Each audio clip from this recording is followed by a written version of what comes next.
Seperti titanum sendiri ya. Titanum ini jenis dilindungi, titanum dan gigas ya. Jadi ini Amorphophallus titanum dan gigas itu endemik daripada Sumatera.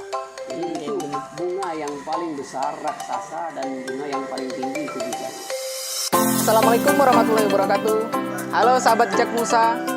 Seperti yang Anda lihat, saya sekarang telah berada di depan Taman Konservasi Puspalangka. Yang di sini terdapat jenis Rafflesia arnoldi dan Amorphophallus yang dikelola oleh Lembaga Peduli Puspalangka dan Lingkungan. Nah, di sini kita akan menemui salah satu ketua daripada lembaga ini sendiri. Bagaimanakah cara perawatannya dan bagaimanakah cara pembudidayaannya? Langsung saja kita menemuinya. Yuk.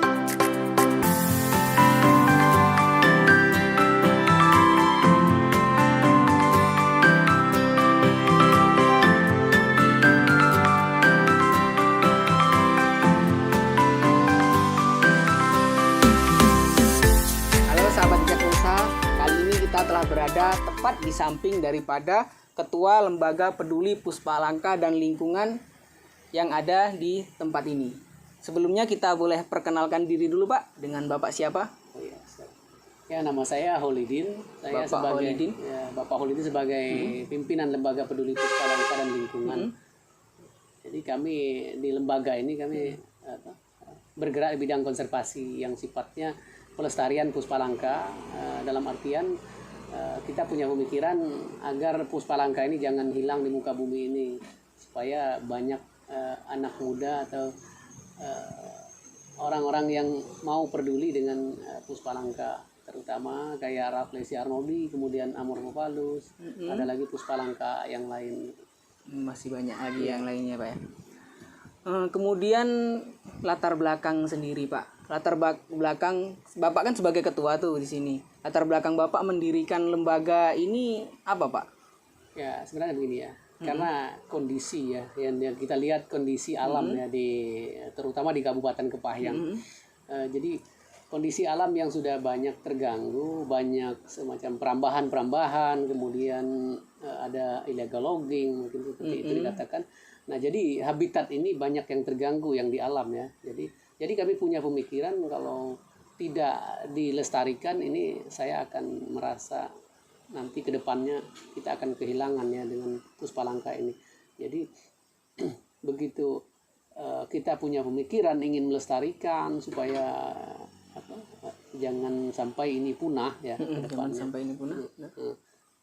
Jadi lembaga ini kami dirikan di 2008 ya. Jadi lembaga ini kami dirikan tujuannya itu untuk pelestarian puspalangka yang ada di Bengkulu, terutama di Provinsi Bengkulu. Berarti sudah berjalan berapa tahun Pak? Kita berdiri di tahun 1998, jadi sudah lama, jadi sudah dari 23 tahun. 1998. Ya, sudah lama. Cuman sekali. kita notariskan, kita mendirikan legal daripada organisasi itu di tahun 2008 lalu. Kemudian yang ikut menjaga dan melestarikan puspalangka yang ada di sini rata-rata kaula muda atau masyarakat biasa, Pak. Jadi gini ya, kami terutama awalnya ini memang swadaya keluarga ya. Swadaya keluarga ya, Pak ya. Banyak dulu yang kita rekrut teman-teman, baik itu anak muda ataupun yang sudah usia tua. Nah, kita mengajak supaya bisa membantu di konservasi ini untuk melestarikan habitat ini, seperti tadi yang saya ceritakan di awal, supaya Amorphophallus atau Rafflesia ini jangan sampai hilang di muka bumi ini. Nah, jadi untuk sekarang ya memang lembaga, tapi karena ini swadaya keluarga, kami tidak menutup kemungkinan kalau yang misalkan ingin bergabung di lembaga kita silakan. Benar. Nah, kita tidak tidak membatasi ya. Bagi siapapun yang mau peduli itu justru kita syukuri ya ada yang mau peduli. Mensupport kita ya Pak ya. Betul. Kemudian untuk jenis-jenis sendiri Pak, di Taman Penangkaran kita ini jenis-jenisnya apa saja sih Pak? Bunga-bunganya itu sendiri? Untuk Amorphophallus sendiri kita punya 7 spesies yang di sini di konservasi ya. Ada 7 spesies ya, Pak ya. Di antaranya ada Amorphophallus decosilva, ada Variabilis, ada Phaeonipulius, ada Molleri dan ada Mantahead. Ada 7 spesies. Nah, semua itu ada.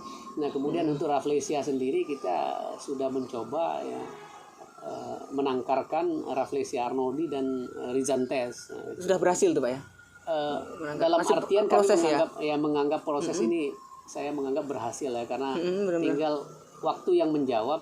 Kondisi yang kita budidayakan ini memang sudah sering tumbuh ya, cikal bakal bunga daripada Rafflesia arnoldi, tapi kondisi ini mungkin faktor alam yang sudah tingkat kelembapannya, kemudian tingkat kesuburannya sudah berkurang di sini, karena dulunya ini kebun kopi.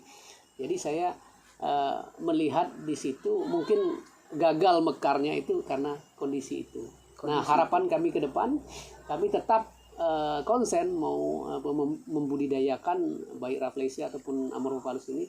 Harapan kami ke depan Rafflesia itu juga bisa lestari di sini, karena Rafflesia ya sama seperti yang saya ceritakan tadi ya, Amorphophallus banyak yang terganggu, Rafflesia juga begitu. Nah, jadi kalau kita nanti melestarikan di sini, insya Allah dia akan lestari dan akan gampang untuk dikunjungi oleh orang-orang yang memang punya keinginan atau ingin tahu tentang habitat-habitat Puspalangka ini. Benar-benar.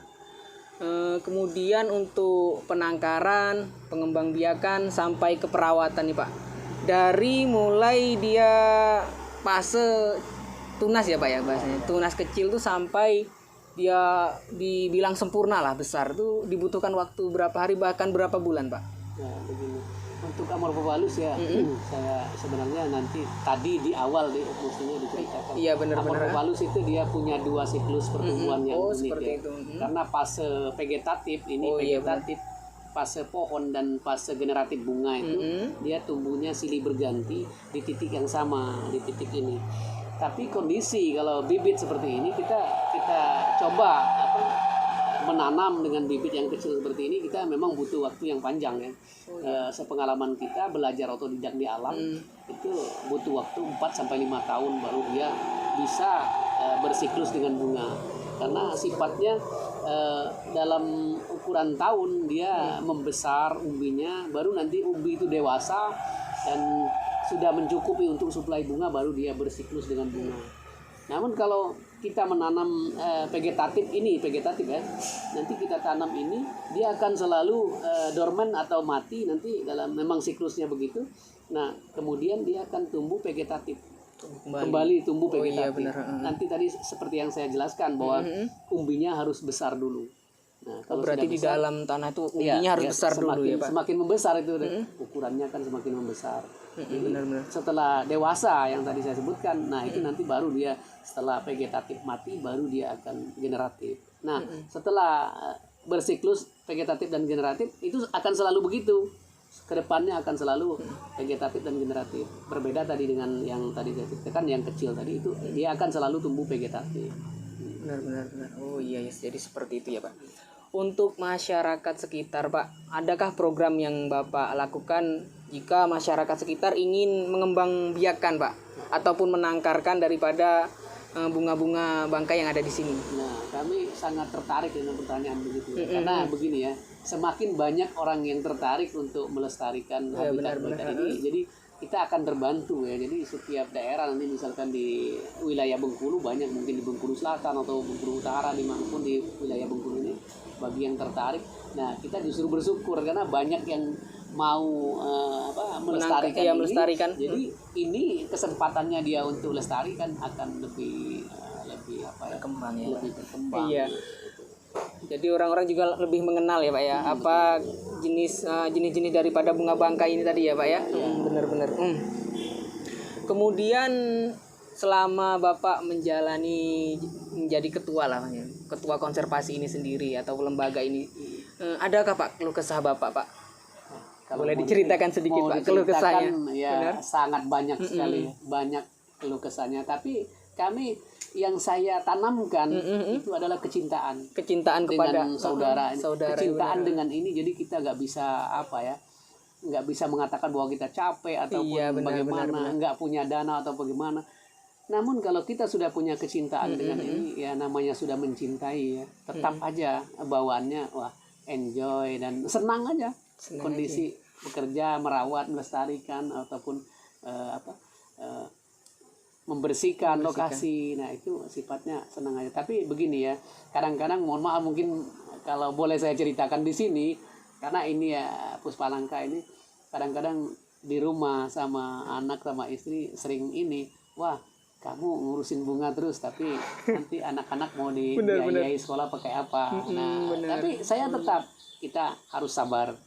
Namun apa yang diciptakan oleh Allah ini Tuhan tidak akan sia-sia ya. Iya. Nah, namun kalau kita ikhlas, insya Allah ke depan kita akan menuai hasil. Iya, menuai hasilnya karena kita menanam pasti pakai akhir kita menuai ya Pak ya. Dari keluh kesah tadi berarti Bapak menanggulanginya atau menyelesaikannya dengan kecintaan kepada tumbuhan-tumbuhan ini tadi ya Pak ya. Benar-benar. Untuk kedepannya Pak, harapan Bapak sendiri Pak, apa Pak? Nah begini ya, harapan terutama tadi ya, semoga banyak anak-anak muda. Iya benar. Kemudian dari apapun itu namanya, yang penting kalau nanti kita harapkan banyak yang tumbuh untuk punya kecintaan terhadap Puspalangka ini. Nah, jadi harapan kami itu. Kemudian nanti mungkin kita mengharapkan ada semacam perhatian dari pemerintah, dari semua pihak ya, semua kan. Pemerintah baik instansi lainnya ya Pak ya. Betul. Ikut mengkonservasi, melindungi dan melestarikan ya Pak ya. Benar. Untuk pembibitan ini sendiri Pak, ini pembibitan ini kita beli atau memang kita menangkarkan dari pohon yang besar tadi Pak? Jadi bibit ini ya semua hasil daripada budidaya di taman konservasi. Oh seperti itu. Jadi begini, tadinya itu Amorphophallus dia berbunga karena di sini mekar lebih dari, kadang-kadang mekar lebih dari satu ya. Iya Jadi benar. itu ada semacam penyerbukan atau kawin silang lewat serangga atau angin. Jadi ketika dia mekar bunga karena lebih dari satu tadi, dia akan terjadi penyerbukan. Penyerbukan ini akan berhasil, dia akan berhasil menjadi buah, dan buah itu yang kita hasilkan untuk bibit-bibit ini. Oh seperti itu. Jadi itu yang dari ini semua dari biji. Jadi kita sekarang sudah di F5 ya sebenarnya. Di F5 ya Pak ya bahasanya. Iya benar. Nah, kemudian kami punya sedikit pengalaman juga yang mungkin kami layak untuk kami ceritakan di sini. Iya benar-benar. Kami sudah bisa menumbuhkan lewat getah pohon. Jadi getah pohon atau ketika dia tumbuh vegetatif itu bisa dipanen getahnya dan bisa kita tumbuhkan. Jadi bibit ini sendiri ya Pak ya, benar-benar sangat luar biasa. Itu sangat langka dan saya sering bertanya baik ke LIPI, terus ke mahasiswa, ke dosen-dosen. Benar-benar.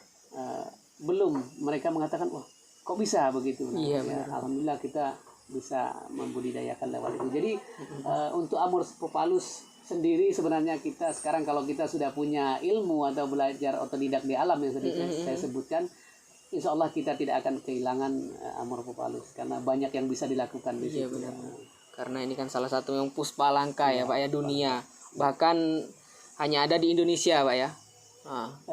Bukan hanya di Indonesia, sebenarnya ada di Sumatera. Ada di Sumatera ya. Endemik ya Pak. Dan terbanyak di Bengkulu. Oh terbanyak di Bengkulu ya Pak ya khususnya. Maksudnya terbanyak di Bengkulu, bukti sudah banyak yang punya pemikiran untuk melestarikan seperti kita pembudidayaan seperti ini. Kemudian untuk wisatawan, masyarakat sekitar, bahkan para peneliti-peneliti jika ingin masuk ke tempat konservasi Bapak ini sendiri, itu gimana Pak?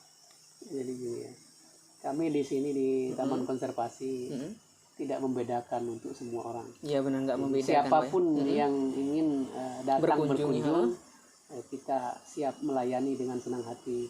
Kemudian ketika berkunjung sendiri, kami di sini menyampaikan sebelum mereka masuk area, kita kadang-kadang banyak pertanyaan ya Pak, kita harus bayar berapa? Iya benar-benar.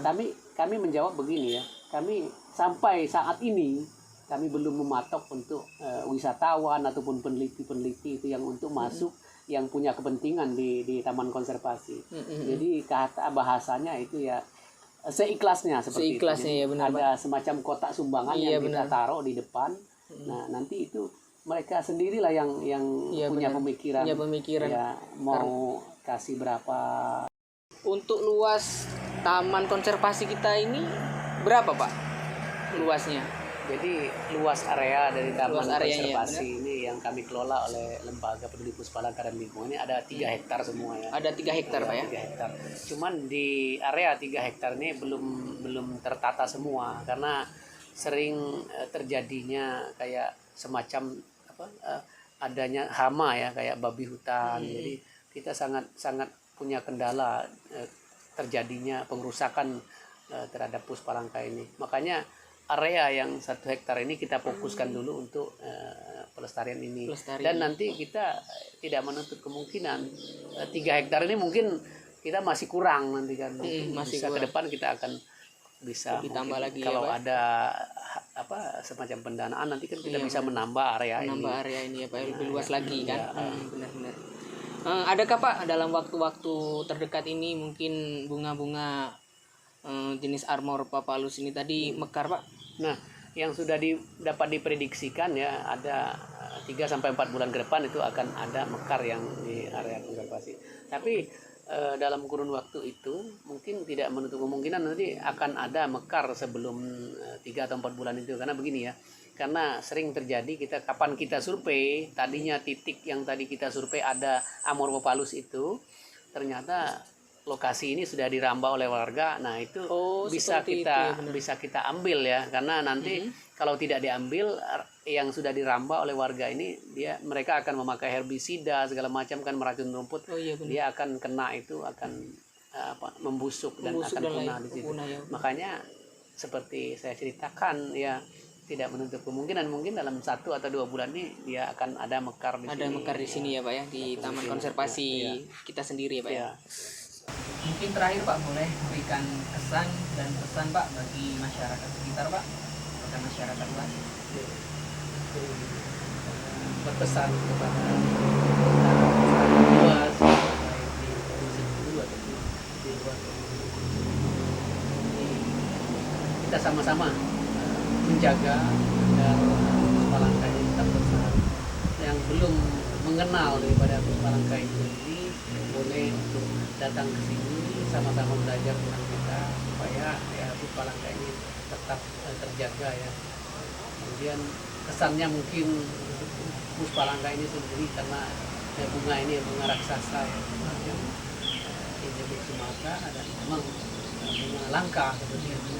Jadi kita harus punya perasaan untuk menyayangi daripada habitat ini. Oke Pak, terima kasih telah meluangkan waktunya Pak untuk berbincang-bincang dengan kita.